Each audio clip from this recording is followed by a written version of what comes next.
Well, hello and welcome to another edition of the Fells of Great Britain. Today I'm in Lakeland again, and I'm going to do a walk to the top of High Street, which is a mountain that sits at the head of Mardale on Haweswater. So let me show you the route for today, and I'll catch you later. The Lake District National Park lies in the north of England in the county of Cumbria. The walk starts in the far eastern fells of the Lake District at the western end of the Haweswater Reservoir.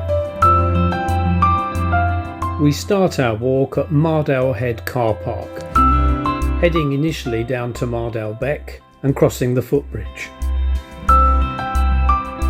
We then turn west and pick up the path to Blea water. This path is easy to navigate and is well defined. At Blea Water Dam we pick up a very steep path heading northwest to Riggindale Crags. At Riggindale Crag we head now west along a very steep path called Long Stile, which will take us to the summit of High Street. At the summit we pick up the old Roman road heading north to the Straits of Riggindale. At Twopenny Crag the path splits into two, and we head now northeast to the head of Riggindale Beck.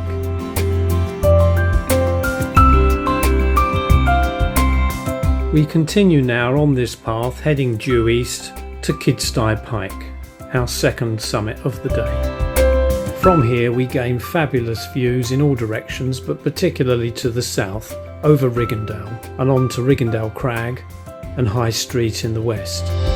Our descent is made following the path due east down to Kidsty Howes, and then we head very steeply southeast back down to Haweswater. At Bowderthwaite Bridge we pick up the path to the Rig and then turn southwest back to the car park at Mardale Head.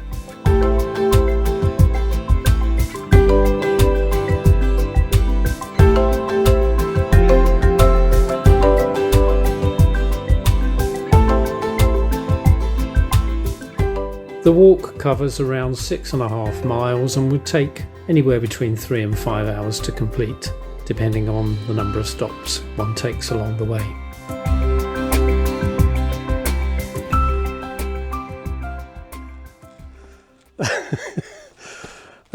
Just at the end of that last clip where I introduced this video, I was nearly blown off my feet by a gust of wind, so I do apologise. I'm not going to shoot that clip again. Caught out completely. And now it's calm again, absolutely calm. You get this when the weather starts to warm up in a mountainous area. You get these pulses of fast moving air as the convection currents start to develop and grow. I hope it calms down a little. I don't really want to be blown away on the top today. But we'll see how we get on, shall we?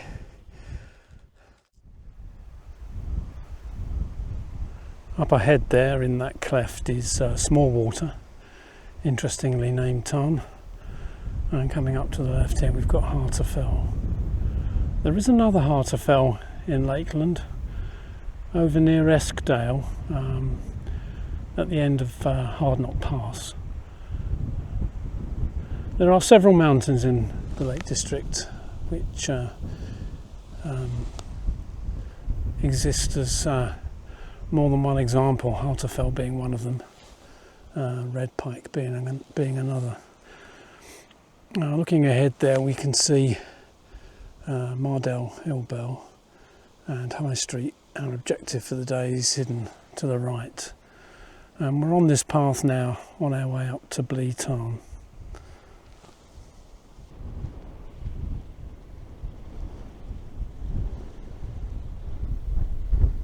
So here we are at Blea Tarn. A wonderful body of water, it's just so clear.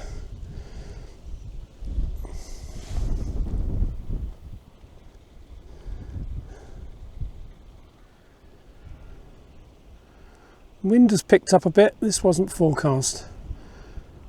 So coming into view there is the objective for the day, which is High Street. Nice easy path and fantastic views of Blea Tarn here,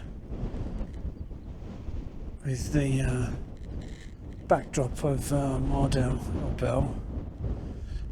Wonderfully blue in this light. A compensation perhaps for the terrible wind. It's really kicked off.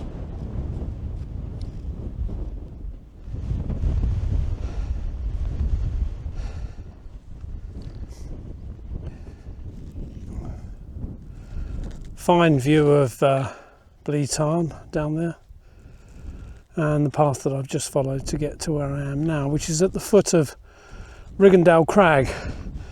Riggindale Crag is over here and sits at the end of a long ridge which comes up from Haweswater. There are a number of crags along the way. I think it's Swin Crag, Eagle Crag, and they form a ridge that takes you along this path you can see here all the way to the foot of the final ascent of High Street. So after that little mound there, we go on to the final push for the top of High Street, which is called Long Stile. Now, I was at this very location back in February when I was last trying to climb High Street, and I completely ran out of steam. As some of you who follow my videos might know, I have a few health issues which really does impact my ability to get up stuff. So I failed to get to the top of High Street on that occasion. But the reason I've come back here today is that in the news recently we've heard about the very dry spring that we've had in this country, and it has affected water supplies. And up here in Lakeland there are a couple of lakes which service populations in Manchester and Penrith with water, and one of them is Haweswater, where I am today.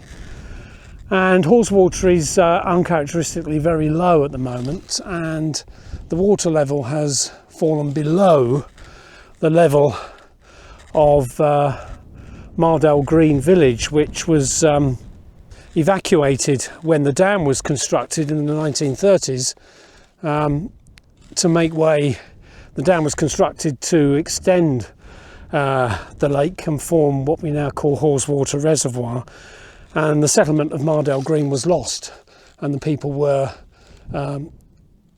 moved to another location, I know not where. And for the last 80 years or so, this village, along with its church and all the roads and the farmland and the dry stone walls, has been under many feet of water.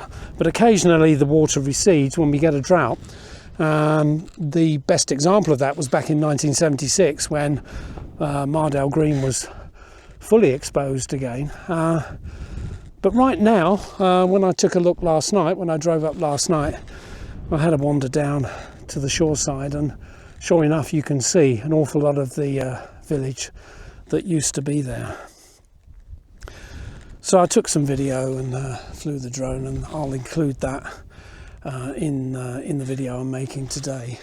So that was the main reason for coming back, but it's always a very fine experience on a nice sunny day like this to go up High Street via this route, and Wainwright says this is the best way to climb High Street. So let's crack on with it.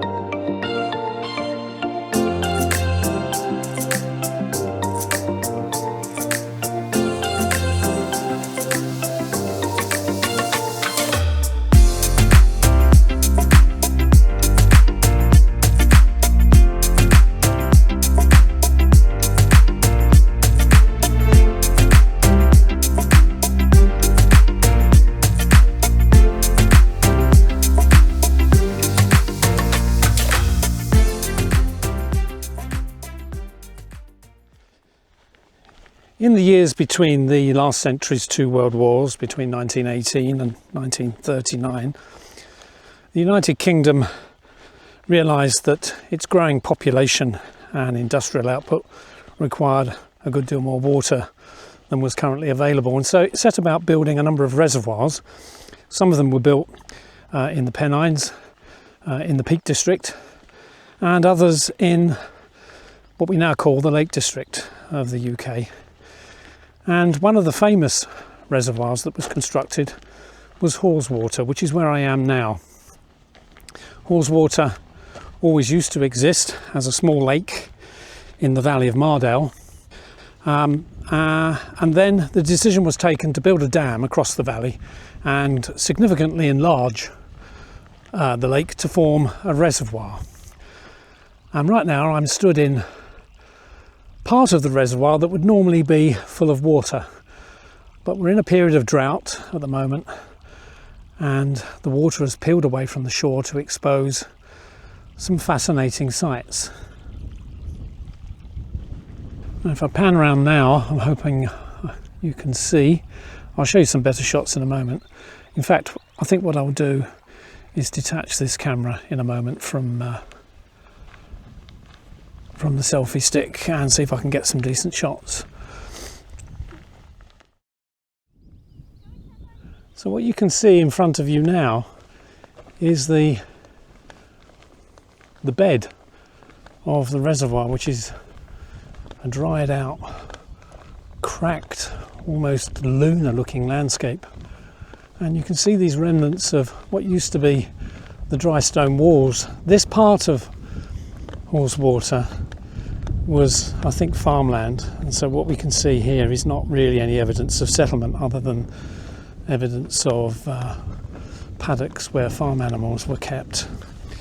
The village itself, the village of Mardale Green, which was flooded when the dam was completed in 1936, between 1936 and 1941, the water level in the reservoir slowly rose as the dam sluices were closed for the first time, and by 1941 it achieved the level that for most of the year this reservoir is actually at.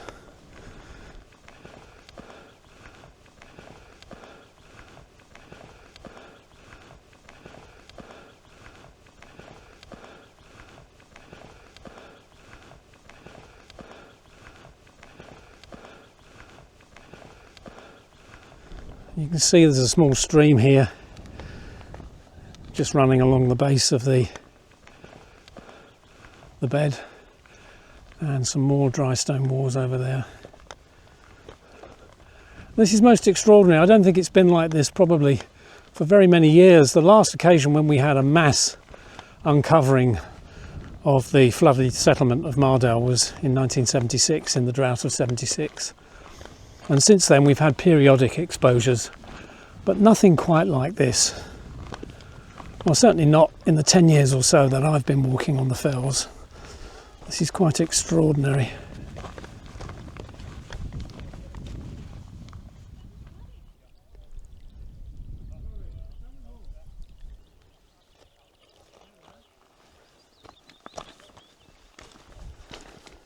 Now, can I find a way across this small stream?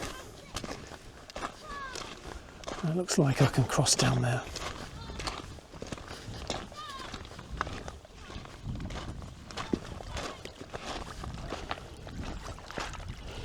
I've come here so very many times, and so it's really fascinating to see all this.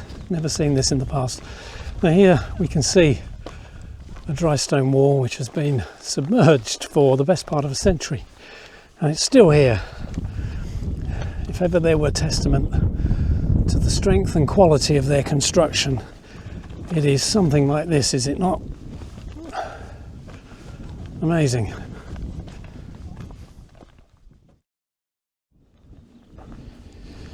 Now, as I said, by 1941 this whole valley was fully flooded and we lost the settlement of Mardale Green. Everybody living there was evacuated.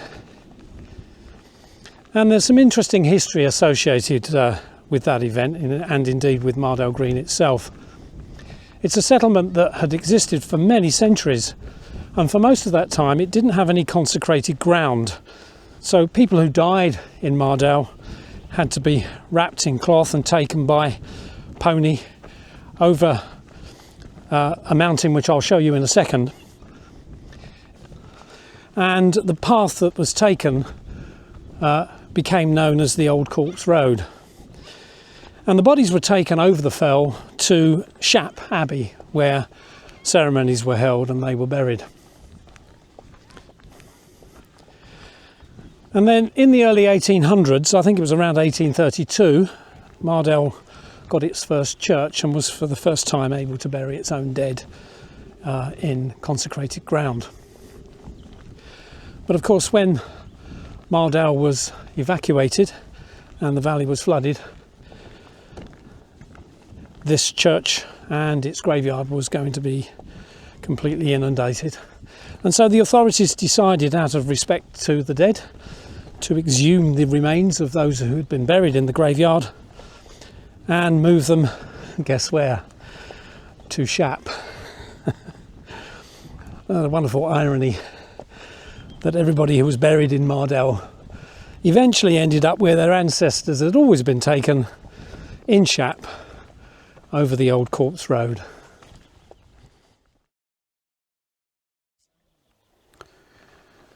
So here we seem to have an old road between two dry stone walls, or a track.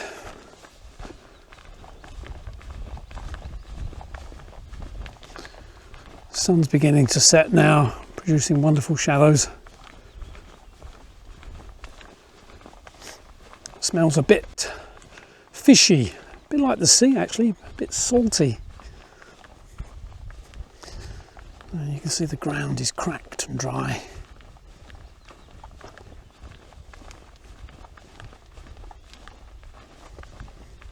I don't suppose I shall ever see this again. This is really quite a special sight. And then over here, look at this. We've got the remnants of a tree that was obviously felled. And more cracking here, look at this. It's really quite spongy. And then a tree that was felled.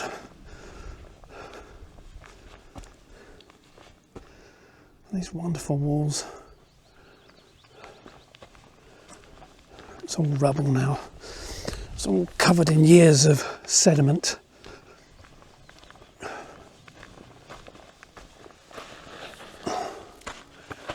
And you can see up there, just where that green finishes, is where the water level normally sits. It's extraordinary. But this is such a special valley. When the sun gets low like this, the shadows are wonderful, aren't they?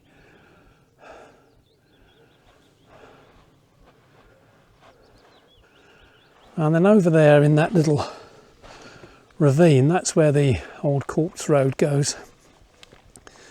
And that's where the dead bodies were taken from Mardale over to Shap.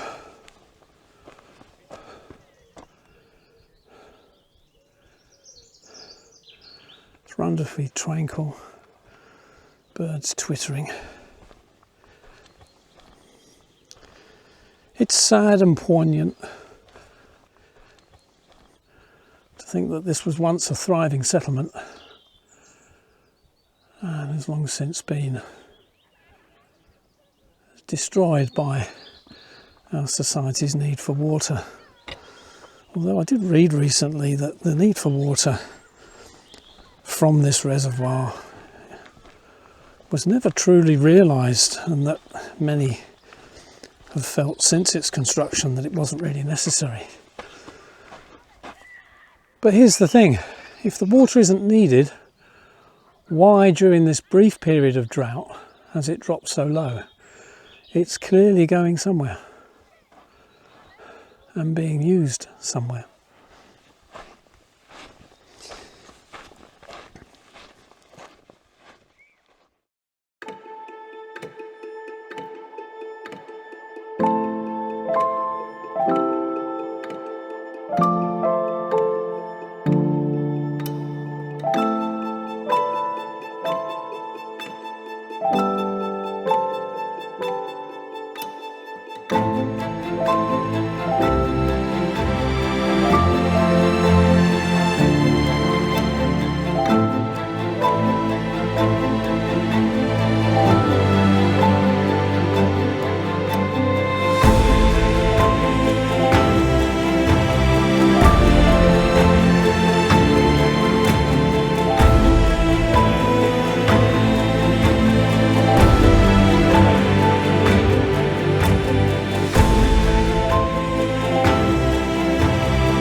I think I'll head back to the van now and cook myself some tea. It's been quite a delightful experience, this. The like of which I probably shan't endure. Let's get this right. The like of which I probably shan't experience ever again. Get tongue twisted at times. Oh my God. But it's lovely to see so many people out enjoying this spectacle. It's lovely, lots of mums and dads with children, and doubtless they'll grow up remembering this event.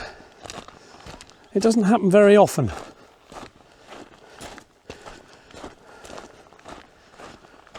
What a lovely way to start the summer.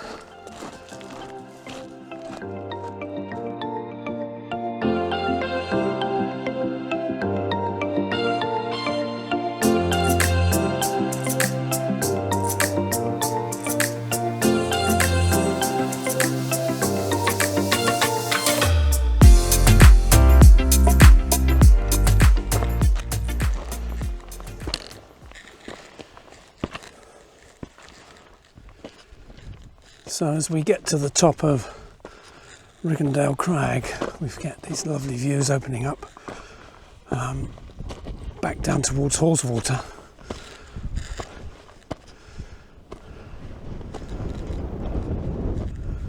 And then Blea over there.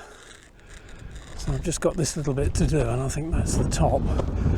And then what we'll find is that Riggindale Crag sticks out along a, well, not really a ridge at all, but it abuts High Street, comes in, meets it at 90 degrees. And there are several examples of this kind of geology in Lakeland. The one that comes to mind right now is the way steeple is almost stuck onto Scope Fell over on Mardale. And that's joined by a precipitous arête, which is quite exciting to cross. So we've got nothing like this in prospect, or sorry, nothing like that in prospect today. So I don't know why I mentioned it really. I find the geology of Lakeland fascinating, and also the ability to not fall over.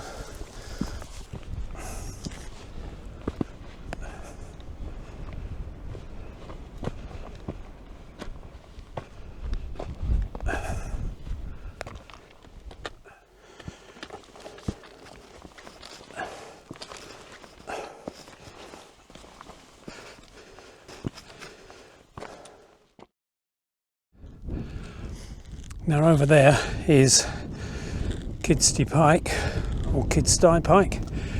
That's our final summit for today. So we're going to come around here once we get to the top of High Street. I'm hoping that'll be a nice easy saunter.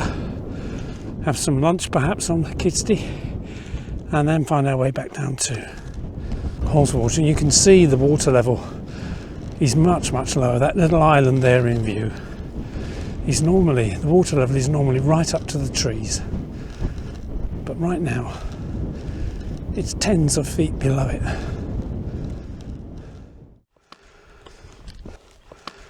A little bit of a respite, levelled off just for a bit.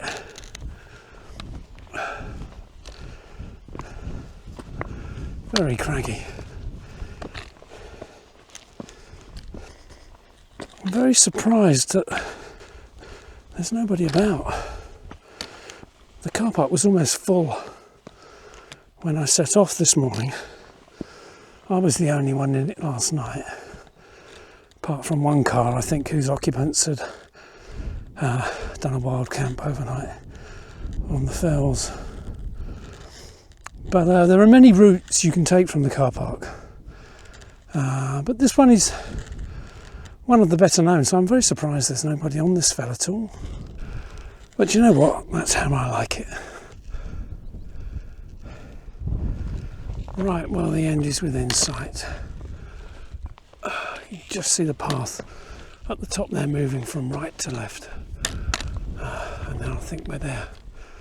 Wonderful.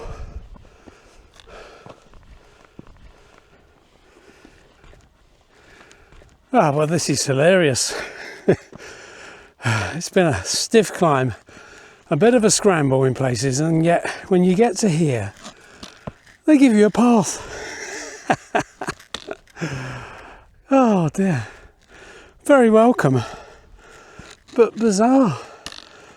You have to go through quite difficult, over quite difficult ground to get to the very crest of the summit, and then you get this. Beautiful.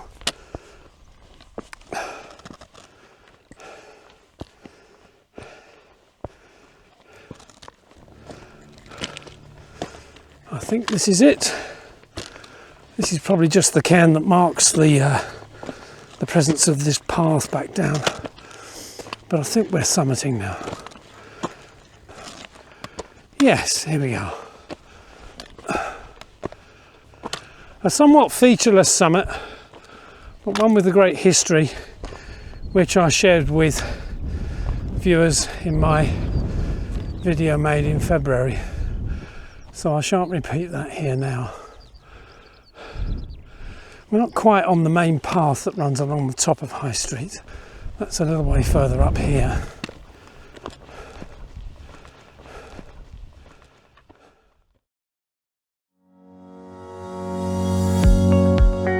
Some factoids then about High Street.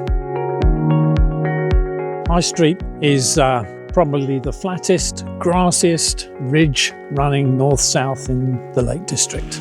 Runs all the way from, well, not a high street, but the road, the old Roman road on High Street runs all the way from Ambleside pretty much through to Penrith, about 20 miles or so.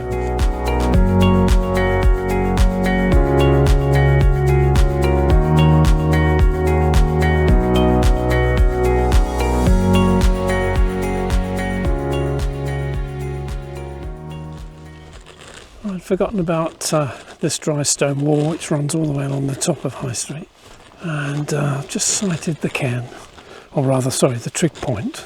So we've got to go and touch that, haven't we? So the main path along the top is just on the other side of this dry stone wall, which is in a very poor state of repair these days.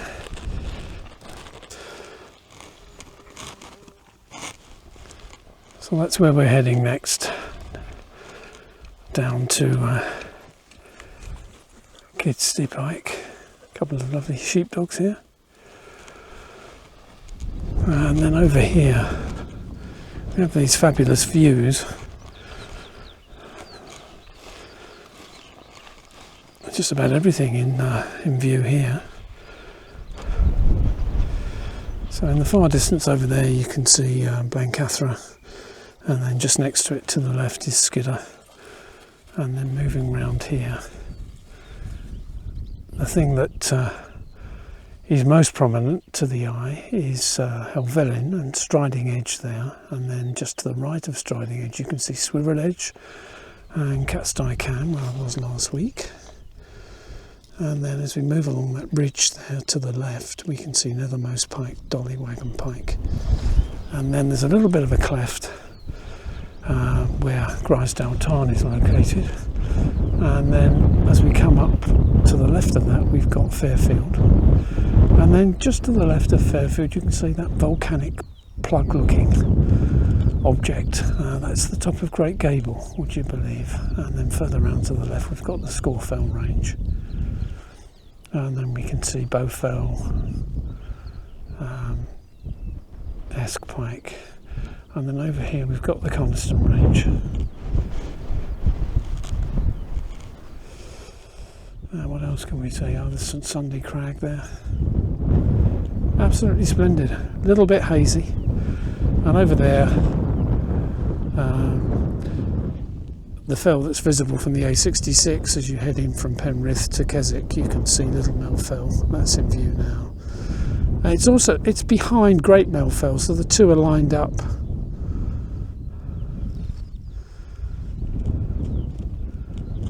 So let's head off to the trig point and do the business of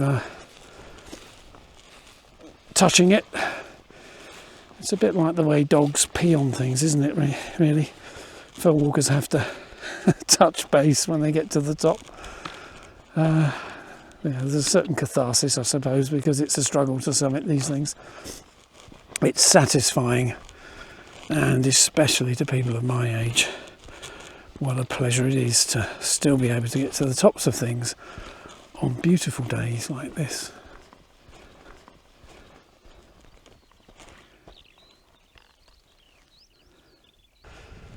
Here we are then, the very top of High Street. There's a little plaque there. I don't know if we can see what that says. I can't read it. Maybe when I get to edit the video it will be legible. Let's see. So time to sit down out of the breeze, which has settled a bit, and have a spot of lunch. It's a lonely place here, but the views over across Haweswater are really quite spectacular.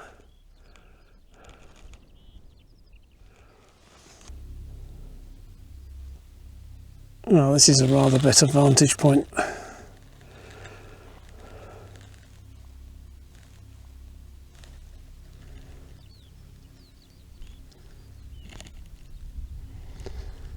You can see Place Fell over there.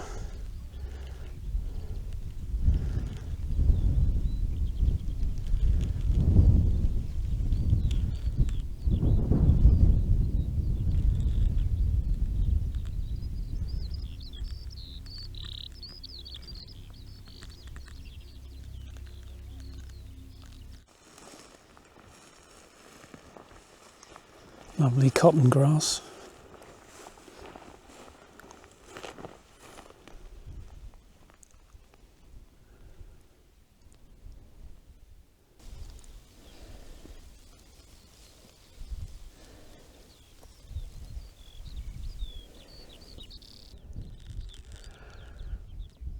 I've just stopped here on my way down from High Street along this path to Kidsty Pike, which is where we're going next. Just stopped here to just take a look at the great view we have here of the Pennines, that long ridge of high ground that runs from Derbyshire right the way through to the Scottish border. You can see it very clearly here.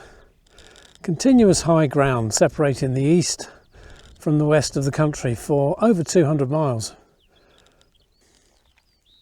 And down there you can see the dam, which is now exposed at the head of Haweswater. You can't usually see the dam at all. So as you can see, it's a nice grassy path now. We can just saunter along to Kidsty Pike.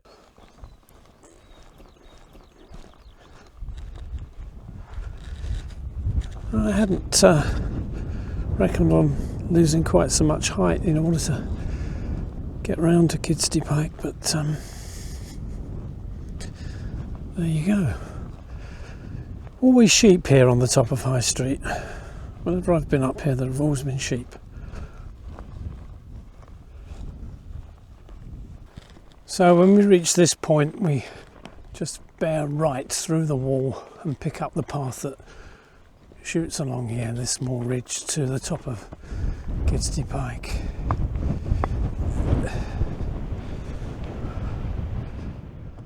Lovely views opening up down into Riggindale with Haweswater in the far field, and then back up to the top of High Street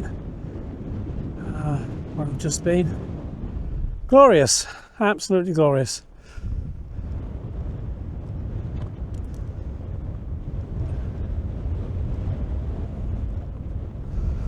So it's a very faint path to start with.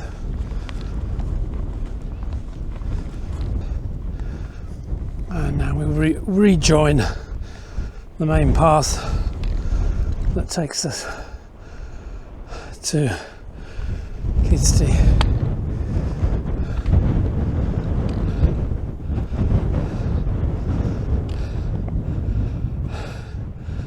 Nice view of Riggindale Crags over there. and Harter Fell in the far distance.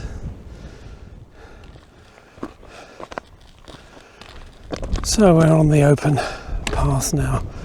It's quite a nice path along the grassy edge here. And we can see our target clearly in view there.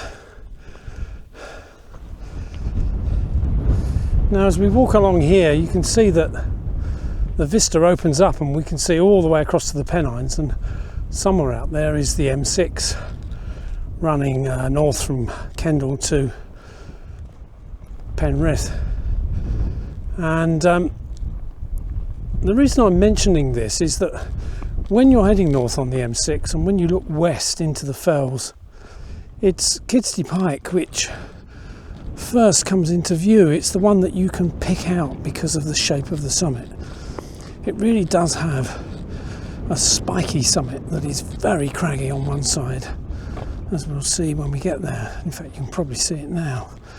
Grassy on the side I'm approaching it from, but on the other side it drops sheerly down into Riggindale.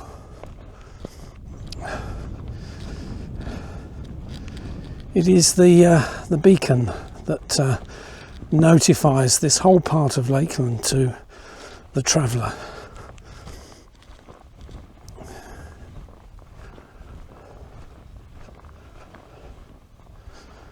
And from this point we've got some lovely vistas opening up. The high street looking in this direction looks really quite grand and imposing, doesn't it? When we were on the top just now, it was just very grassy. You just didn't get a sense of it being a rugged mountain, as you can now see.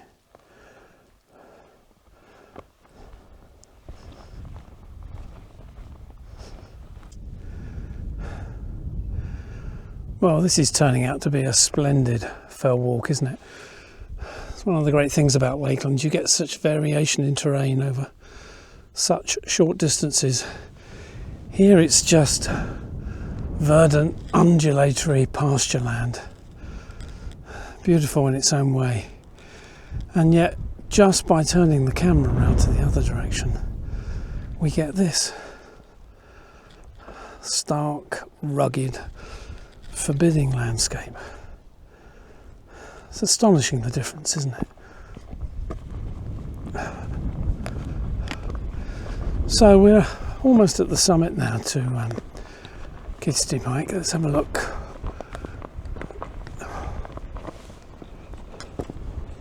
I've only been here I think once or maybe twice before, probably twice, and it's a very rocky outcrop at the top here. And Wainwright mentions the fact that in one direction it doesn't appear to be the summit of anything, and yet when you come over to this side the ground falls away in a cliff. Really is quite dramatic.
So we begin the descent now off of Kidsty Pike, and while I was sat there just having a drink, the most awful squall came through and I lost my my mat. You get these pulses of wind and you just can't hear it coming, you can't see it coming, you just get this enormous push of air and then it's still again. So let me just show you the descent. Okay, you can see at least this first part of the route is looks fairly easy, not too steep, nice clear grassy path. So it should be quite easy. I just had a chat with a very interesting German tourist who's travelling across the fells on her own. She's doing the coast to coast over several days. Very intrepid individual. And coincidentally, the last time I was on this mountain, I met people on the same route, so it's clearly part of the official route to come across this fell.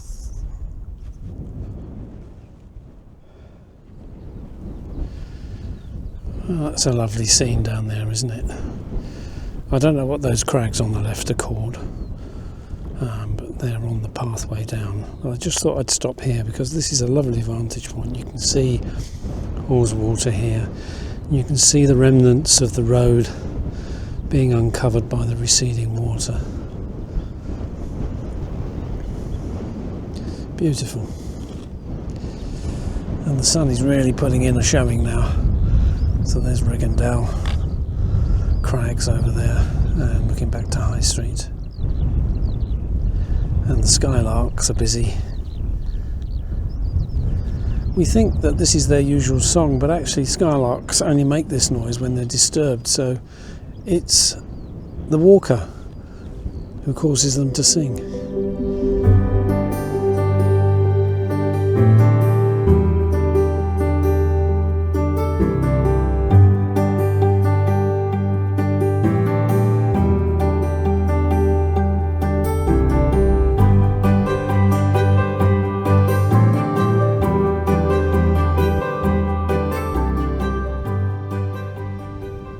On the side of Riggindale Crags over there, you can see all these trees just hugging the cliff. Full-grown trees, actually. Those are not hedges. Quite impressive how they managed to eke out a living there.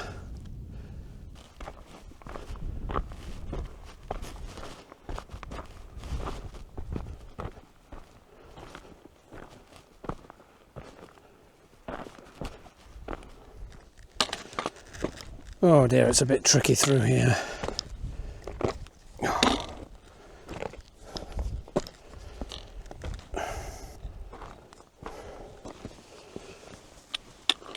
I wasn't expecting this.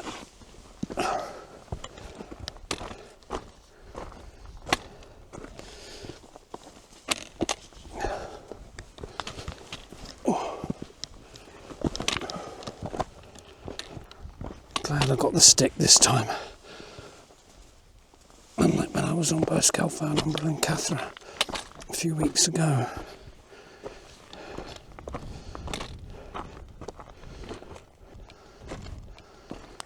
You can see evidence of repairs in process because there are some big stones in plastic bags which have been brought up here by helicopter.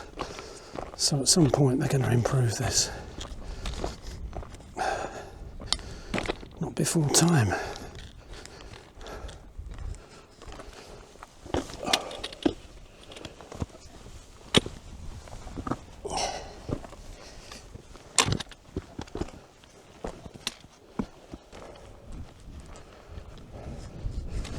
Not something you want to do in the ice.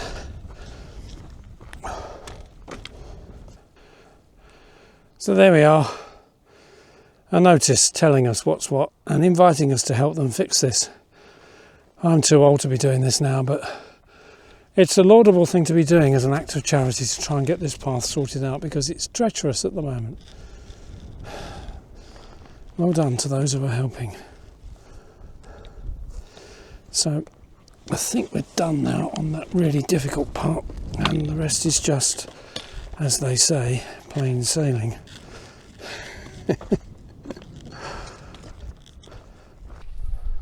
Well, now that I'm almost down, the path has petered out. It's been a good but difficult path all the way, but now it seems to have disappeared. I can see it over there, and you can see in front of you the exposed farmland. Down here was originally a farm, apparently. So I don't know if that's still in view, but surely the water doesn't come quite this far when the lake is full. I don't know. No, I don't think so. Looks a bit of a mess, really. If you weren't told that there used to be a settlement here, I think you wouldn't easily assume it. Maybe what they did before they flooded the valley, and they destroyed most of the buildings so that there wouldn't be any navigation obstructions under the water. Maybe that's the reason why there doesn't seem to be much left. Right, well, we're back on the main path now, so not very far back to the van. Just this beck to cross here on this bridge.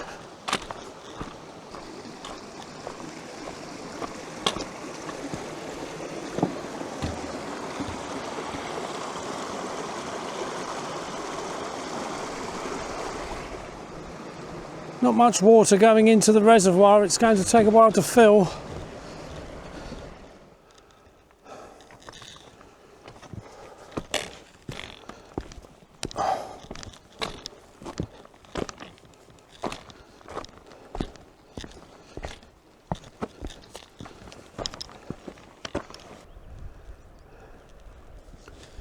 Final look back then to Kidsty Pike and High Street and Riggindale Crags.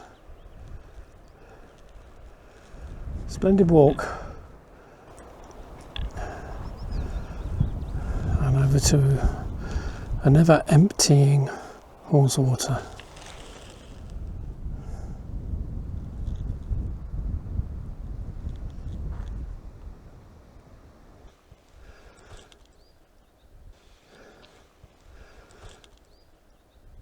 Well, this is an interesting scene, isn't it?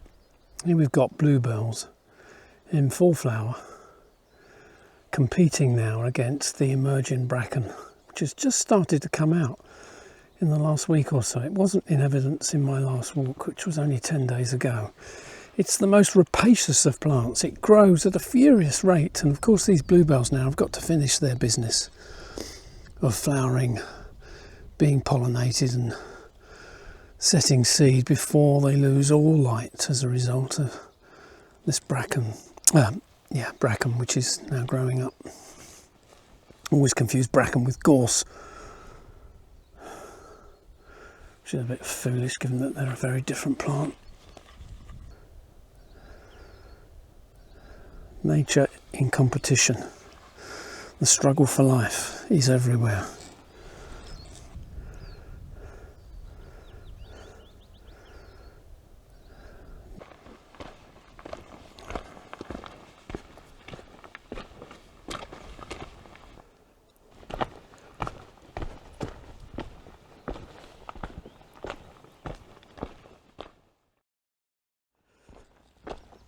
Well, I'm almost at the end of my walk today. It's been a lovely trip out on a glorious sunny day, and mostly a wonderful experience, although that descent off Kidsty Pike towards the end, as you'll see in the video when I put it together, was very tricky. The path was just a shambles in places and very difficult to negotiate. But that aside, it was just a terrific day out, and I do hope those of you who've stayed with me to the end of this walk will have got something from it, and that you'll try this route when you're next in Lakeland. It is really one of the finest that you can do. Well, on that note, I'll bid you all farewell, and hope that you'll join me again when I next walk the fells of Great Britain. Cheerio for now.